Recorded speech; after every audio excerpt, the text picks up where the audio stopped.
From the world's most volatile region, conflicts over faith and boundaries. Stories of death, destruction, despair, and hope. WION brings you to the heart of the action. Incisive analysis, unrivaled perspective, and exclusive ground reports. Watch West Asia Post every Friday, 8:30 p.m. IST with me, Ghadi Francis. Only on WION, World is One. One World Trade Center, that is the one where the impact.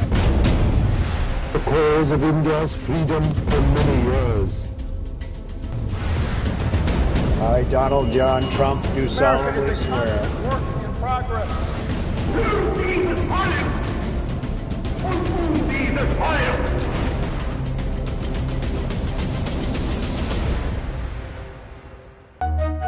Stay connected with the world through WION.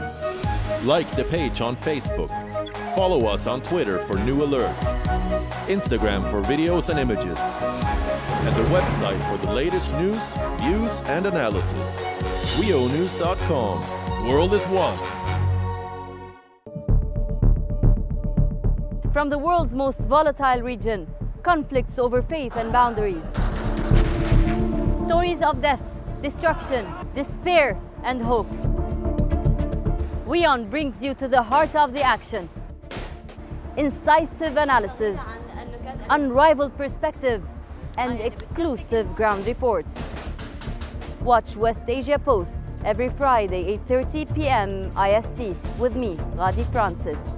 Only on WION, World is One.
Hello and welcome to this week's West Asia Post with me, Ghadi Francis. Our weekly show where we bring you stories from the world's most volatile region. It is a new year in West Asia and the region is marking it by ending a 3-year-long crisis. Saudi Arabia has opened its borders for Qatar. The Gulf countries have gone from embargo to embrace. The Arab divorce seems to come to an end. It looked like 2020 was the year of a new West Asia. But winds of change are blowing again this new year. A 3-year-old rift has come to an end. Saudi Arabia has opened its doors for Qatar. It has opened a new era of possibilities. But how did it start? The rift began in 2017. The Saudi-led Gulf Cooperation Council severed ties with Qatar. This was after an article published by hackers. It accused Qatar of criticizing the mounting anti-Iran sentiment. While Qatar was quick to take down the fake article, the damage had already been done. The Gulf nations imposed a blockade on Qatar, cutting off diplomatic and trade ties, and imposing a land, sea, and air embargo on the country. They accuse Qatar of supporting terrorism. Doha repeatedly rejected the accusations as baseless. The Saudi-led group demanded 13 things from Qatar. This included cutting diplomatic ties with Iran, severing relations with the Muslim Brotherhood, and for Qatar to stop interfering in the internal affairs of states. Fast forward to 2021. The pandemic is still raging across the world, and Saudi Arabia seems to have changed its mind. It has opened its borders for Qatar. The blockade has come to an end. Based on Sheikh Nawaf's proposal, it was agreed to open the airspace and land and sea borders between the Kingdom of Saudi Arabia and the State of Qatar. Others are likely to follow soon. This includes the United Arab Emirates, Bahrain and Egypt. The Gcc Summit served as a perfect backdrop for this. It started with a watershed moment. Moments after the Qatari ruler Sheikh Tamim bin Hamad Al Thani touched down, Saudi Crown Prince Mohammed bin Salman went in for a hug. A moment that defined the changing dynamics.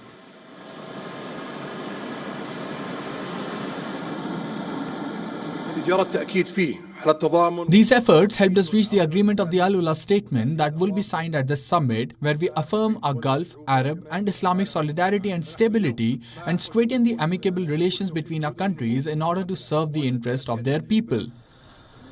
The summit ended with a solidarity deal, one that ends the rift formally.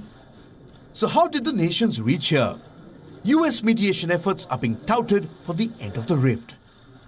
Both Qatar and Saudi Arabia are US allies. Senior White House advisor Jared Kushner was also in West Asia to mediate the same. According to the US, the rift only benefited their mutual enemy. Countering Iran was the clarion call, and it looks like the Gulf nations have answered it. Today, we are in dire need of unity in order to lift our nations and to face the challenge surrounding us, especially the challenge we face because of the Iranian nuclear and ballistic missiles programs and the destructive plans followed by its allies in terrorism and sectarianism, which strives to destabilize the region and the world. Now Qatar is being embraced by its neighbors, but some remain wary of the new promised dawn. As Gulf nations come together after years of frosting relations, what will this mean for West Asia? From embargo to embrace, the Gulf nations have come a long way. Exactly 43 months after the boycott, the Arab divorce seems to be ending. While it is a watershed moment for West Asia, the rift cannot be signed away with just a pen stroke. Wounds inflicted during the crisis could take years to heal. The main purpose of the blockade was to isolate Qatar and make its economy suffer. But this turned out to be ineffective. Qatar managed to survive thanks to its gas-fueled wealth. It arranged new shipping routes and invested millions to help shore up its local banks. But the end of this rift will further boost the Gulf economy, one that is currently reeling from the coronavirus pandemic. A resumption of travel links will eventually lift tourism inflows, and well-heeled Saudis will be finally able to visit Doha for holidays, while expats living in Qatar can now reach Dubai without tedious detours. I travel quite a lot already. Dubai has always been somewhere that I've wanted to visit, but obviously haven't been able to. Now that the restrictions have been uplifted, it does give me a great opportunity to go there, knowing now that I can actually drive from Qatar to Dubai through Saudi is a big plus. There will also be a greater interest from regional buyers, one that could potentially support Qatar's struggling real estate market. In focus is the 2022 FIFA World Cup in Qatar. Many believe that the football mega event would not have been a resounding success if fans from the region, especially Saudi Arabia, were unable to attend it. A litmus test will be how many fans travel to the FIFA World Cup, which officially begins next month in Qatar. However, the first to bear the effects of the blockade are families with mixed parentage. They were particularly hard hit during the blockade. Some Qatari spouses of Emiratis and Bahrainis were even forced to leave. With the reconciliation, families can now breathe a sigh of relief. My mother from UAE. My whole family was happy with this news because it's now possible for us to go to the UAE by car via Saudi Arabia to visit family members there. While the thaw has been widely welcomed, some Qataris continue to remain wary. There have been varying levels of enthusiasm and massive distrust against the United Arab Emirates. Either way, the impact of this rift could be long-lasting. And only time will tell how the region recovers from the crisis. West Asia Bureau, WION, World is One. Like always, we will continue to bring you all the latest updates from the heart of the conflict. Don't go anywhere, we have a lot more lined up for you on today's episode. But first, as usual, let's take a look at what else is making headlines across West Asia. Iraqi armed forces celebrated their first centennial during a military parade held in Baghdad's fortified Green Zone. Different formations of ground, naval and air forces paraded in front of ministers and high-ranking officials. Iran reacts to the violence in the US capital, calling the Western democracy vulnerable. President Rouhani says the chaos unleashed by Donald Trump supporters exposed the fragility of Western democracy.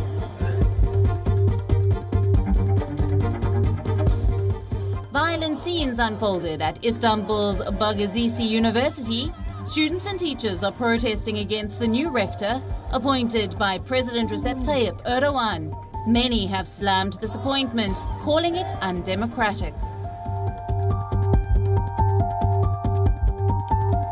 Lebanon begins a 25-day nationwide lockdown to limit the spread of COVID-19 cases. This is the third lockdown in the country since the first case was reported in late February. Orthodox Christmas was marked behind closed doors in Bethlehem's Nativity Church. The Greek Orthodox Patriarch carried out the midnight Mass service without a crowd. The Mass usually attracts hundreds of tourists and worshippers from around the world. 2021 has just begun and Iran is already stoking tensions in the region, from stepping up its nuclear program to seizing a South Korean tanker. So what does Tehran have on its mind for this new year? This is the Strait of Hormuz, where a South Korean tanker was seized by Iran. Tehran alleges that it was polluting the waters, but no one is buying that excuse. The South Korean tanker was traveling to Saudi Arabia. On its way, it was suddenly flanked by Iranian Revolutionary Guards. It was then escorted to the port of Bandar Abbas. Iran's move in the Strait of Hormuz has raised concerns. The narrow strait is the world's most important oil artery. Almost a fifth of the world's oil passes through the strait. And no one knows that better than Iran. The daily flow in the strait is over 21 million barrels per day. And any move would hamper the world's global oil supply. But this is not the first time. In 2018, President Rouhani hinted that Iran could disrupt oil trade through the strait.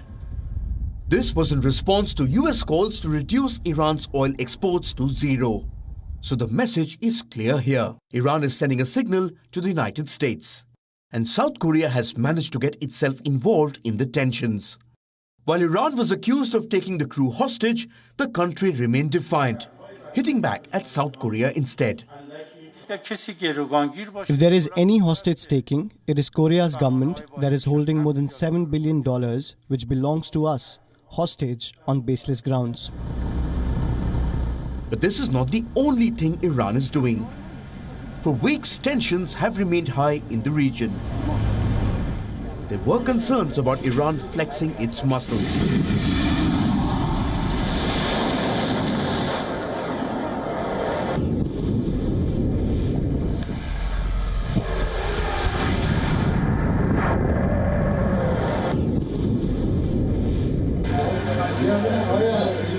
Especially around the anniversary of Qasem Soleimani's killing.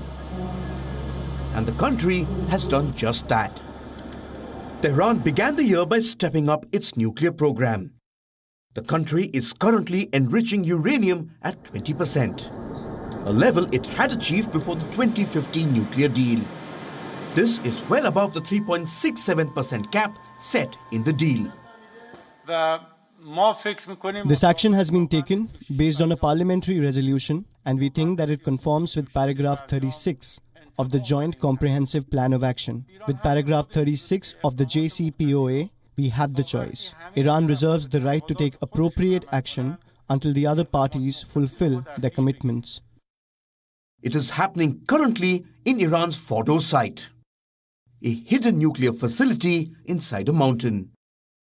The 2015 nuclear deal forbade any enrichment at Fordo, and Iran seems to be breaking further away from its commitments. International powers remain concerned, and all eyes are on the United States. The US was expected to rejoin the nuclear deal, but Tehran's new moves could put that in danger.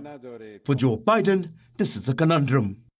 The US president-elect faces an increasingly uncertain situation, but the priorities remain clear. Get Iran back to the nuclear deal before tensions escalate in the region. West Asia Bureau, WION World is One. The Israelis have emerged as leading in vaccinating against COVID-19. They have outraced every other country in the region in vaccinating their population.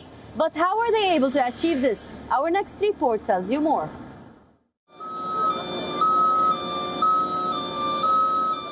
Order early, pay a lot. Digitize distribution and stretch the supply. This is how Israel became the world leader in vaccination.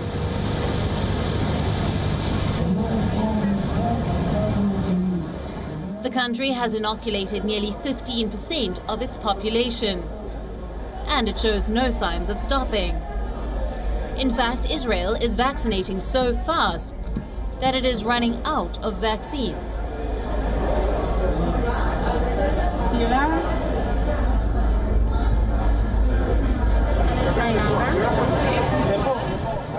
Prime Minister Benjamin Netanyahu is leading the charge, and the vaccination drive seems to be bolstering his battered image. 1 million in the state of Israel. We are breaking all records. We bought millions of vaccine doses to the state of Israel. We were ahead of the entire world, and now we are also ahead with them with our excellent health maintenance organizations. We are moving forward at great speed to vaccinate the entire population.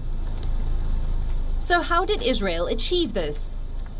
In focus is the country's universal public healthcare system. It requires every resident to be covered by a healthcare maintenance organization. They are then connected to a nationwide digital network. This allows them to create data-driven outreach. Israel has prioritized the elderly and health workers, and the data has helped in holding inoculation campaign. Administering nearly 150,000 shots a day.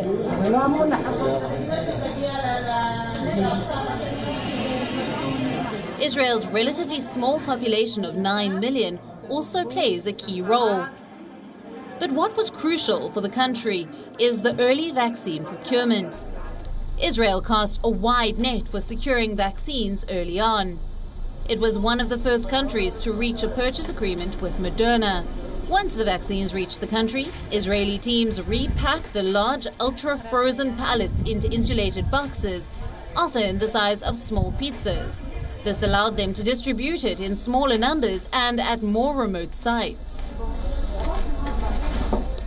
Israel prepared very well for the logistical challenges in terms of the cold chain, in terms of finding solutions to enable smaller quantities of doses for remote areas, so that what any country should do, be prepared, but be flexible. Reports even claim that Israel paid a premium to get early vaccines. The deal includes the promise of a quick rollout, one that could serve as a template for other places. Swift results mean the vaccine companies have data to study for their vaccines. Essentially, a win-win situation for both. However, Israel justifies the premium cost with opening up its economy. According to the country's health minister, even if Israel paid extra for the vaccines, the cost would be worth it when it opens up its economy early. But the campaign is not without hurdles. According to right groups, Palestinians face a long wait for vaccines. And Israel's Arab minority has shown an initial wariness towards vaccination. However, Israel could make a mark by becoming the first country to be fully vaccinated. And Benjamin Netanyahu seems to have made it his personal mission. With the country heading towards an election, its fourth in 2 years. It looks like Israel's vaccination drive could hold the key to Bibi's victory. West Asia Bureau, WION, World is One. Nazik El Ali have launched herself on a ballet dancing journey 3 years ago. But in 2021, there will be no dancing for the Syrian ballet dancer. Our next report brings you her story. 21-year-old Nazik El Ali traveled to Damascus in 2017. Since then, she has struggled to adapt to her new life in the city. This was until she discovered ballet. Nazik slowly became acquainted with dancers through a Kurdish folk group. This launched her on a ballet dancing journey, and she has never looked back ever since. I traveled to Damascus in 2017, where I struggled a lot until I found a dance group. At the end of 2018, I started with a group. It was a Kurdish folk dance group. It had nothing to do with the ballet. As days went by, I got to meet people there, and from there, I started dancing ballet. Nazik has since danced in several parts of Syria. This includes Kurdish-controlled areas where explosions have taken place. But the Kamishli-born dancer remains undeterred. However, 2020 has been a particularly difficult year for Nazik. Lockdowns and social distancing meant that there was no dancing. Honestly, my aim using dance, especially during Christmas and because of the year 2020, has put us through difficult circumstances. I personally suffered mentally as a result of the situation. I want to show the world that there are still beautiful things. As the new year dawns upon West Asia, Nazik says that she will not be dancing in 2021. But all she wants to do is to send a message of love and peace as the world continues to struggle with the pandemic. West Asia Bureau, WION, World is One. That's all we have for you on this episode of the West Asia Post. I will see you next week with a brand new lineup, bringing you more stories from the world's most volatile region. While it is a new year, it does not mean that the pandemic has ended, so stay home. Keep yourself safe. I am Ghadi Francis, and you're watching WION, World is One.